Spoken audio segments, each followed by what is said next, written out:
గుడారిగుంటలో వేయించేసిన శ్రీ రమ సహిత సత్యదేవ మందిర ప్రాంగణంలో రథసప్తమి సందర్భంగా పూజలు హోమాలు ఘనంగా నిర్వహించారు. యాతగిరి మధ్వేష్ ఆధ్వర్యంలో సూర్య హోమం, నవగ్రహ హోమం, ధన్వంతరి హోమం మరియు పూజలు చేశారు. ఈ సందర్భంగా మాట్లాడుతూ రేవతి నక్షత్రయుక్త ఆదివారం నాడు రథసప్తమి రావడం ఎంతో విశేషమని, ఆ రోజు ఆదిత్య అనుగ్రహం కోసం పూజలు, జపాలు, ఆలయ దర్శనాలంతో శ్రేష్టమన్నారు. ప్రజలందరూ సుఖ సంతోషాలతో జీవనం సాగించాలని ప్రధాన ఆశయంతో ఇటువంటి విశేష కార్యక్రమాలు గురువులైన శ్రీ సత్యాత్మ తీర్థ స్వామిజీ అనుగ్రహంతో నిర్వహిస్తున్నామని చెప్పారు.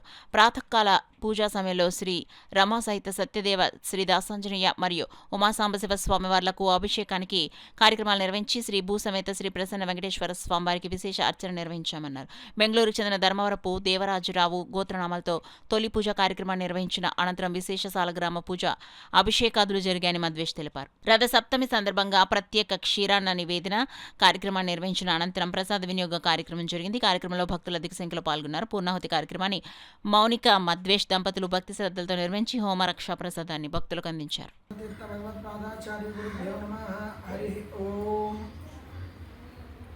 భాస్కరాయ విద్మహే మహద్యుతికరాయ ధీమహి తన్నో ఆదిత్య ప్రచోదయాత్. ఈ రోజున మాఘమాసం అత్యంత పర్వదినం రథసప్తమి.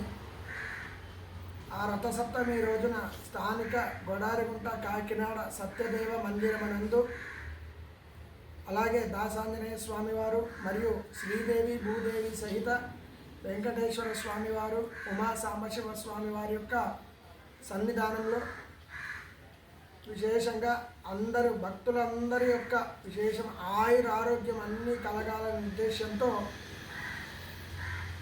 మా గురువులైనటువంటి వారు శ్రీ శ్రీ శ్రీ 1008 సత్యాత్మ తీర్థ శ్రీపాదుల వారి యొక్క అనుగ్రహంతో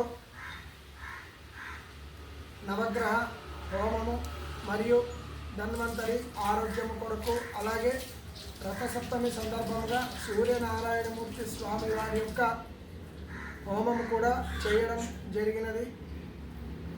ఈ హోమంలో పాల్గొన్నటువంటి ప్రతి ఒక్కరికి కూడా ఆ సూర్యనారాయణమూర్తి స్వామి వారి యొక్క విశేష అనుగ్రహము కలగాలి అని కోరుకుంటూ